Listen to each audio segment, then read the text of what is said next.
Hi again. It's another video in my series of weird zine readings where I read from odd or unusual fanzines and perzines that I've collected. Today I have a zine. I wouldn't call it really weird or unusual, but it's a fanzine and I really wanted to read from a fanzine. And this is a really lovely fanzine. It's called What a Beautiful Face. It's a Neutral Milk Hotel fanzine by Katie Johnson. And there's fiction and essays and some really lovely photos, and collages. I'm not actually a Neutral Milk Hotel fan. I don't actually know anything about Neutral Milk Hotel, but that's okay. I'm going to read from this, and it's going to be great. So this is a piece of fiction called Travis, the Day is Fading by Adam Gnade, or Adam Gnade. I don't know how to pronounce that. Sorry, I think I mentioned before that I'm terrible with names. Yeah, so this is it. She wanted something more than what they got. Back home in her brother's bedroom, she took off her sneakers and sat cross-legged on the bed, slumped forward. Travis, the garbage pail kid card collector. Travis of endless plates of meatball spaghetti and drawings of valiant owls saving villages of sea lions. Sea villages, smiling owls, the surf booming on the rocky shore with a great spume of white. He could draw anything. Mechanical birds, sparring boxers, killer whales, Jesus with the children, skeleton warriors. She thumbed through her phone until she found the song. They hurt, the earphones did. Her ears were small, too small, but so were his.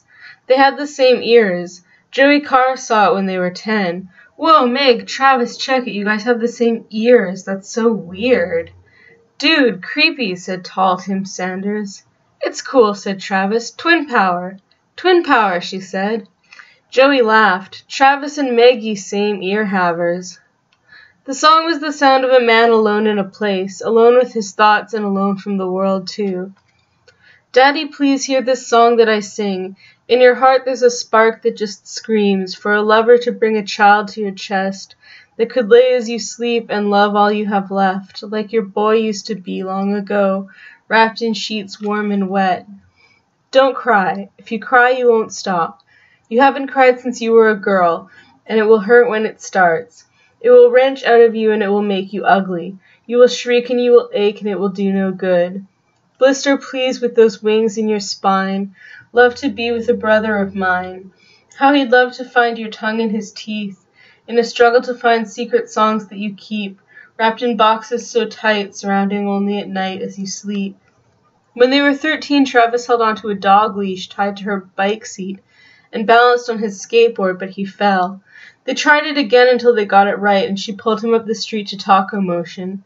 They rode like that all summer until Travis fell again and broke his ankle. She sat with him in his room until school started and played Zelda and smoked weed from apples, soda cans, and gravity bongs. His cast and her ankle, she swore it hurt too.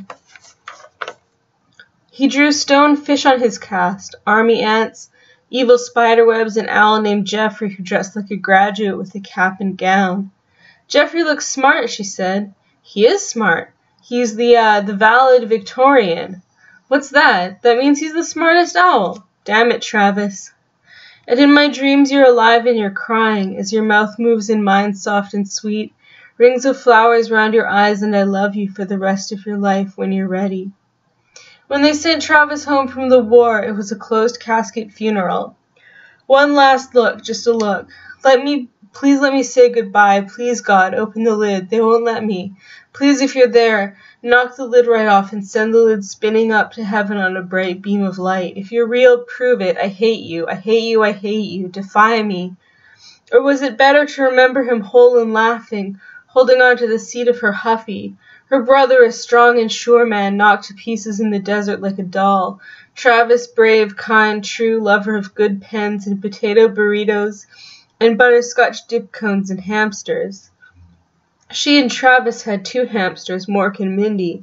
They were killed by a cat who was killed by a Buick. Travis cried on his knees in the street. He'd forgiven the cat weeks ago. Brothers, see, we are one and the same, and you left with your head filled with flames, and you watched as your brains fell out through your teeth. Push the pieces in place, make your smile sweet to see. Don't you take this away, I'm still wanting my face on your cheek. I'm still wanting my face on your cheek. Outside the window she could see gray sky and the block of apartments across the street, palm trees, parked cars. It was raining hard but silent, water streaming down the glass. She could see Pacific Beach burning to the ground, burning in the rain and falling into the sea. And when we break, we'll wait for our miracle.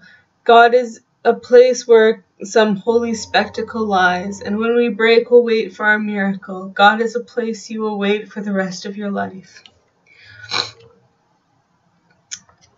Where are you, Travis? Where have your drawings gone? Blown away with the blast of heat, sea lions and smiling owls, pages of them like a book with no binding. You are silenced, Travis, you are still. You are a laughing boy, you will never laugh again.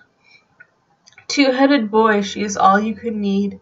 She will feed you tomatoes and radio wires, and retire to sheets safe and clean, but don't hate her when she gets up to leave. Travis, the day is fading. Sorry, I can't read that without getting all teary, just because it's so emotional. But not all of the zine is that heartbreaking. It's actually, some of it is really, really fun and really nice. But there's some really, obviously some really moving stuff in there. So I got this from Pioneers Press, which is a great, great distro. I super recommend them. They have tons of zines on a bunch of really cool subjects, self-care and farming, and various pop culture things. I'll link to their info below the video here so you can check them out. And get a copy of this zine if you're into Neutral Milk Hotel, or even if you're not. I'm not, and I really liked it. So that's it, and I will see you next time. Bye!